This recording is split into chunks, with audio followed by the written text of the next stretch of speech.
Menikahi janda Ting-Ting. Bab 079. Tentunya Bu Nur nekat meninggalkan Chelsea sendiri bukan tanpa sebab. Arman menelpon dan mengatakan akan segera sampai di rumah sakit untuk berjaga malam ini, dan benar saja, tak lama setelah kepergian Bu Nur, Arman benar-benar datang. Suara derit pintu, akhirnya mengalihkan perhatian Chelsea. Memandangi suaminya yang baru saja masuk, melangkah mendekati berangkar tempatnya duduk. Sejenak, mereka saling menatap satu sama lain. Sebelum akhirnya Arman menghela napas panjang, dan berucap, "Kenapa menghadapi situasi berbahaya sendirian? Apa kamu masih tidak bisa mengandalkan Mas untuk? Apa aku punya kesempatan untuk menjelaskan?" Sanggah Chelsea, memotong ucapan Arman. Mendongakkan kepalanya menatap pria itu dengan sorot berkaca-kaca. "Mas, aku tidak bisa berjanji untuk menjadi istri yang sempurna, aku banyak kurangnya. Tapi, aku berjanji tidak akan pernah meninggalkanmu kamu dalam keadaan apapun. Meski begitu, kalau menurut Mas, aku mulai membebani." Lanjut Chelsea. "Mas punya pilihan untuk tetap bertahan atau pergi. Cinta saja tidak cukup, aku juga butuh kepercayaan." 2. Selesai dengan ucapannya, Chelsea tak lagi memancing perdebatan. Ia memilih untuk merebahkan tubuhnya yang lelah di atas berangkar rumah sakit. Jam di dinding ruangan menunjukkan pukul 8 malam, hingga ia punya alasan untuk tidur. Masih di samping berangkar, Arman masih menguasai diri. Mencoba mengingat-ingat, pembicaraan antara dirinya dan Chelsea sebelum kejadian malam itu. Jelas ia ingat jika Chelsea berusaha menjelaskan sesuatu, tapi ia kadung menebak bahwa yang akan dibahas adalah tentang Rania. Entah sudah berapa kali mereka terjebak dalam keadaan seperti ini dan Arman tahu, Chelsea mulai lelah. Perlahan ia mendekat, duduk di samping berangkar. Menatap wajah pucat Chelsea yang masih tenggelam dalam trauma setelah kejadian semalam. Lagi-lagi Arman menyesal, harusnya ia tidak menanyakan hal itu dulu, melainkan bertanya apa Chelsea baik-baik saja. Mas minta maaf, ucap Arman pada akhirnya, sembari mengusap lembut pucuk kepala istrinya. "Maaf. Karena tidak mendengarkan kamu waktu itu, dan tadi, aku sedang banyak pikiran." Penuturan Arman membuat Chelsea tak bisa menahan diri untuk tidak membuka matanya. Perlahan, ia kembali terlentang, menoleh menatap pria itu dengan tatapan sendu. "Entah sudah berapa kali kita seperti ini. Kamu nggak sepenuhnya salah, Mas. Tapi egoku dan egomu yang memang selalu berada di titik yang berlawanan. Aku juga ingin semuanya tetap baik-baik saja, dan aku rasa sudah waktunya untuk saling introspeksi diri. Kalau boleh, aku izin tinggal di rumah ibu sementara waktu," lanjut Chelsea. "Selama itu, Mas bisa berpikir lebih dalam, apa masih mau bersama wanita keras kepala sepertiku?" Mulut Arman terbuka, hendak membantah. Tapi, kemudian, ia memilih untuk mengangguk, "Setuju. Jika memang itu yang kamu mau, baiklah. Selama itu juga, kamu boleh berpikir apa masih mau bersama dengan laki-laki penuh masalah sepertiku atau tidak. Mas sangat mencintai kamu, tapi kalau kamu mulai terbebani dengan perasaan antara kita, jangan dipaksa. Mas hanya ingin kamu bahagia." Bir Chelsea terlipat ke dalam, berusaha menahan raungan tangis yang hendak tumpah. Perlahan ia beringsut mengubah posisinya menyamping, memunggungi Arman. Mencoba untuk tidur, meski ia yakin malam ini hatinya tidak akan tenang karena rasa lelah yang mulai hadir. Ya, masalah internal yang datang berturut-turut, mulai menggoyahkan pondasi rumah tangga mereka. Keselarasan rasa yang tercipta di awal pernikahan, akankah berakhir di jalan berlawanan? Setelah pembicaraan itu, situasi kembali hening. Arman beranjak, mematikan lampu utama dan tidur di bed khusus untuk penjaga pasien. Menyamping, menatap Chelsea berbaring dengan posisi berhadapan dengannya. Setelah beberapa saat, Chelsea kembali membuka mata. Di tengah remangnya cahaya lampu meja, ia dan Arman saling menatap satu sama lain, tanpa bicara apapun, entah apa yang ada dalam benak mereka.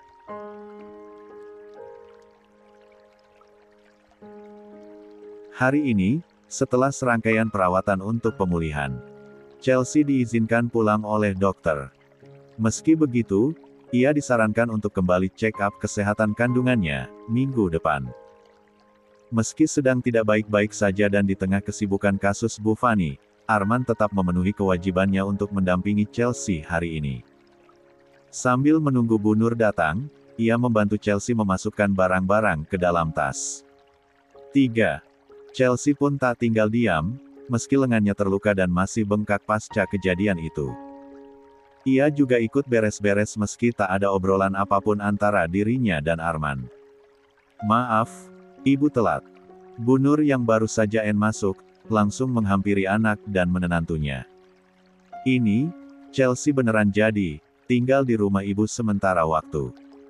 "Iya, Bu." Arman segera mengakhiri aktivitasnya. "Sebelum kenaikan pangkat, saya banyak kegiatan dan ada beberapa kasus yang harus diselesaikan, jadi saya titip Chelsea dulu." "Aku juga masih trauma tidur di rumah," sambung Chelsea, ikut memberikan alasan agar ibunya tidak curiga. "Dan aku kepingin makan masakan ibu lebih sering." "Oh alah, ya wis." Bu Nur meraih tas jinjing di atas berangkar. "Pulang sekarang. Biar kamu bisa istirahat, jangan banyak pikiran. Insya Allah semuanya sudah aman." Kemudian, Arman segera mengambil alih tas di tangan mertuanya. "Biar saya yang bawa, turun ke bawah." Kebetulan, supir baru Chelsea sudah datang. "Mari, Bu." Gelagat anak dan menantunya membuat Bu Nur sedikit curiga. Tapi, tak ingin terlalu dipikirin, karena sekarang ia ingin fokus pada kehamilan putrinya yang sebentar lagi akan memasuki usia 4 bulan, dan sesuai tradisi, akan ada acara 4 bulanan nantinya. Chelsea berjalan dengan sangat berhati-hati, sambil berpegangan pada ibunya. Memandangi punggung Arman yang sudah lebih dulu berjalan di depan sana. Sesampainya di depan, seorang pria parubaya, kurang lebih seumuran Pak Kusnaidi, sudah menunggu di samping mobil Alf 4R baru yang dibelikan Arman untuk memfasilitasi Chelsea selama di rumah Bu Nur, dan jika ingin bepergian. "Ibu masuk duluan." "Iya, Bu." Ragu-ragu, Chelsea menghampiri Arman yang sedang memasukkan barang-barang di bagasi mobil. "Mas, aku pamit." Arman menghembus napas panjang sebelum akhirnya berbalik menatap Chelsea. "Kalau ada apa-apa, hubungi aku. Mungkin beberapa minggu ini aku sibuk BAP di kantor." "Insya Allah." Diraihnya tangan Arman, "Dik." Seperti biasanya. Kemudian beranjak masuk ke dalam mobil, duduk di sebelah Bu Nur, tanpa ada niatan untuk mengatakan apapun lagi. Mobil itu mulai melaju pergi dengan kecepatan sedang. Di sana, Arman terus melihat, sampai hilang dari pandangan. Tak lama, ia juga segera mengemudikan mobilnya, menuju sebuah lapak, di mana ia mengatur janji dengan Rusdi. "Pak Arman," seru Rusdi dengan mulut dipenuhi penolan bakso. Memandangi sang komandan yang baru turun dari mobil, berjalan menghampirinya. "Mau bakso atau mie ayam? Mumpung gratis tuh." Mulut Rusdi maju ke depan, menunjuk mamang bakso yang tidak lain adalah seorang anggota intel yang sedang menyamar untuk mengintai komplotan bertiga jata yang biasa tawuran di daerah itu. Penampilan Rusdi dan Arman, dengan setelan kasual pun, seolah mendukung mereka untuk duduk lebih lama di sana, tanpa membuat orang-orang yang berlalu lalang curiga. "Air putih aja." "Lah, kesini cuma mau minum air putih." Rusdi menoleh ke arah penjual bakso itu, sambil memberikan kode dengan tangan. Setelahnya, ia kembali fokus kepada Arman yang sedang duduk di hadapannya. "Ibu negara sudah aman." 4. Tidak aman. Jawaban itu membuat Rusdi mengakhiri aktivitas makannya, menegapkan badan sambil melipat kedua lengannya di atas meja. "Ada masalah?" Lebih berat dari biasanya. Dia pulang ke rumah ibunya untuk sementara waktu. Aku juga tidak mungkin memaksanya pulang ke rumah dalam kondisi seperti ini." Saking kagetnya, Rusdi sampai tidak bisa berkata-kata. Tanpa bertanya lebih dalam pun, ekspresi wajah Arman sudah mewakili, bahwa sekarang ia sedang dilanda kebingungan, kegelisahan dan kesedihan.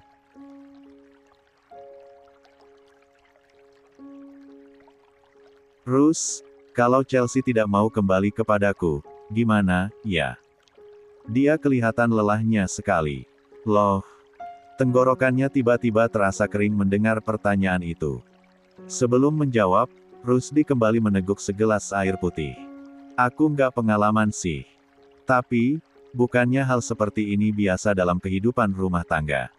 Kadang naik, kadang turun. Frekuensinya nggak selalu stabil, lanjut Rusdi. Ibarat perusahaan, kalau lagi ada masalah, pasti evaluasi, perbaiki yang salah, tingkatkan kinerja. Ya, pilihan akhir, ganti pegawai. Iya tuh. Kalau yang terakhir, itu tidak mungkin.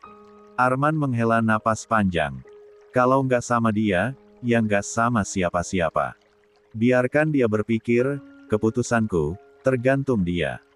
Jangan hanya tergantung, sanggah Rusdi. Membiarkan semuanya rusak tanpa ada usaha memperbaiki, ya pasti akan hancur. Tadi, Anemda bilang, kalau bukan sama dia, nggak sama siapa-siapa. Lah kalau Bu Chelsea sudah pasti beda, kalau nggak sama sampean, ya, sama yang lebih baik lagi. Perempuan cantik, muda, pasti banyak yang ngincer. Meski nantinya punya anak satu, dia cukup terkenal di kalangan perwira karena prestasinya di Bayangkari. Penghargaan mengungkap kasus Lydia dan dedikasinya sebagai pendamping Anda, sangat luar biasa beberapa bulan ini. Siapa yang nggak mau punya istri setangguh itu? Lanjut Rusdi yang selalu sengaja menyulut api. Ucapan Rusdi bagai tamparan keras yang membuat kegelisahan Arman menjadi-jadi. Namun, ia tidak mungkin mendesak Chelsea yang butuh waktu untuk menenangkan diri, demi kesehatan calon anak mereka. Rasanya, di saat seperti ini, ia ingin menghubungi Rania untuk memantau aktivitas Chelsea di sana. Tapi, itu tidak mungkin lagi. Ia dan adiknya itu seolah punya batasan yang tidak akan kembali seakrab dulu. Kegelisahan itu terus Arman bawa di kepalanya. Berhari-hari, berusaha ia tahan. Bahkan saat menghadiri pertemuan dengan petinggi Polri. Malam ini, di rumah Wakapolri, ia dan beberapa anggota lain diundang untuk jamuan makan malam. Setelah selesai makanan malam, semuanya berkumpul di rooftop, untuk mengobrol dan diskusi santai. Tapi, Arman yang biasanya paling bersuara, kini mendadak hening sendiri. Men, kalau kamu lebih sumpek, mending ikut aku, ujar seorang rekan dari satuan lain, yang juga akan naik pangkat akhir bulan ini. Aku dan yang lain mau ke tempat yang asyik, setelah ini, banyak perempuan cantik, mau nggak? Sesekali, nggak apa-apa, komandan, sahut anggota lain, yang ikut duduk di sebelah Arman. Sekarang, istrimu lagi hamil, kan? Pasti nggak bisa memenuhi kebutuhan kamu secara sempurna. Nyari pelampiasan mah, nggak apa-apa. Ya, nggak. Suara tawa rekan-rekannya membuat Arman mencengkraman kuat gelas kaca di tangannya. Sekujur teh asterisbu, mulai memanas dan akhirnya, ia berdiri, melemparkan gelas itu, hingga pecah berhamburan di lantai ruangan.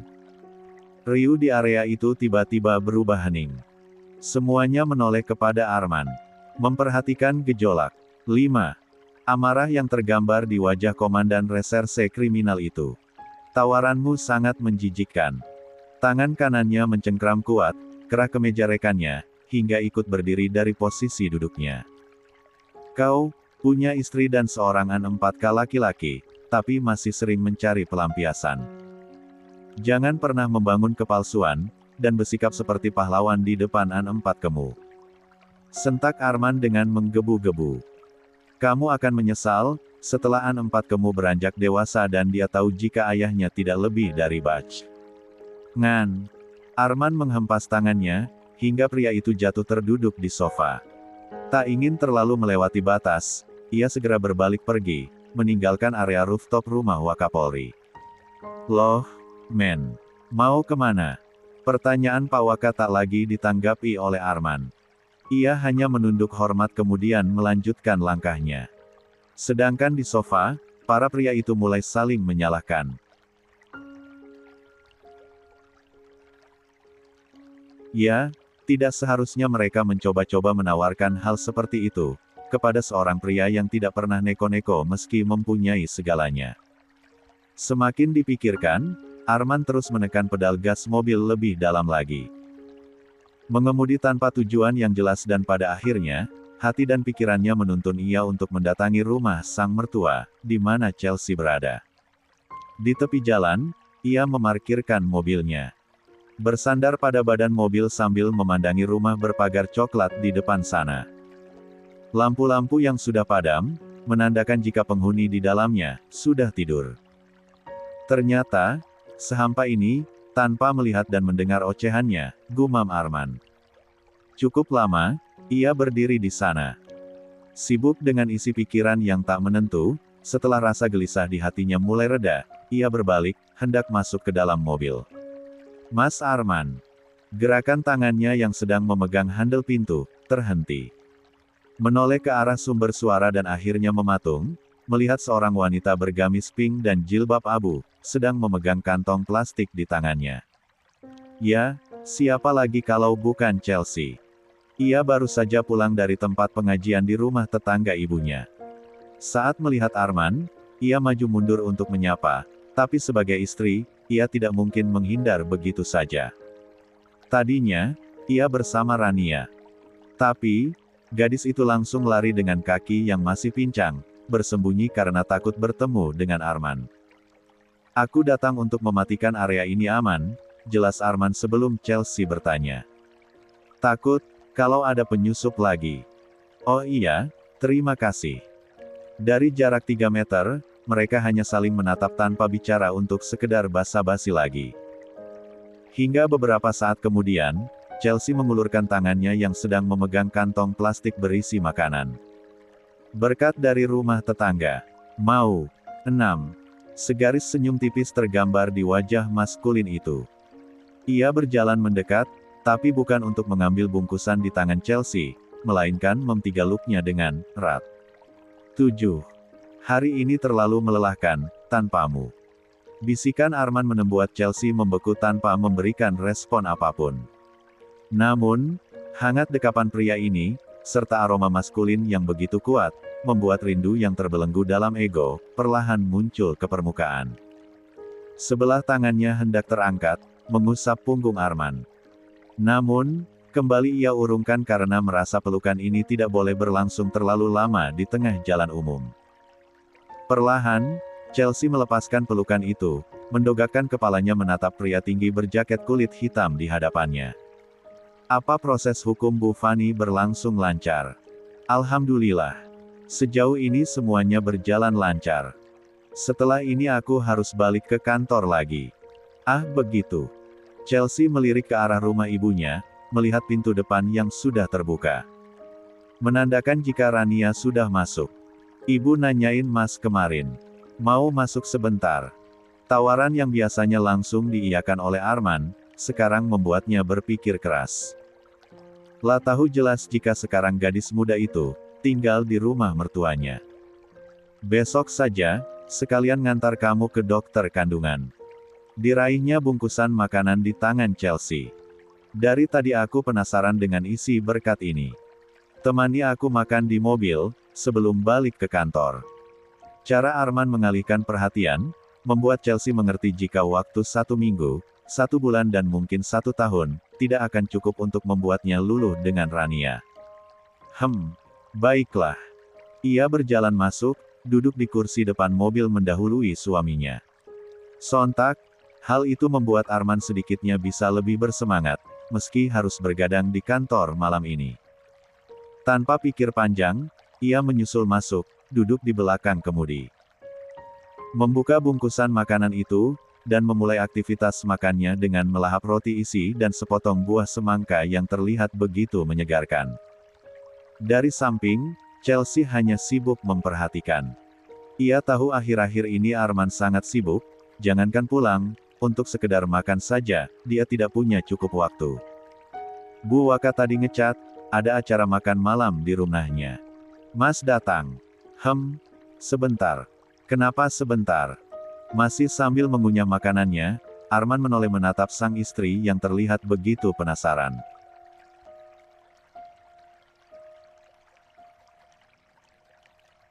Ragaku di sana, tapi hatiku di sini. Mungkin terlalu klise dan egois untuk diungkapkan, tapi aku benar-benar merasa hampa tanpa kabar kamu.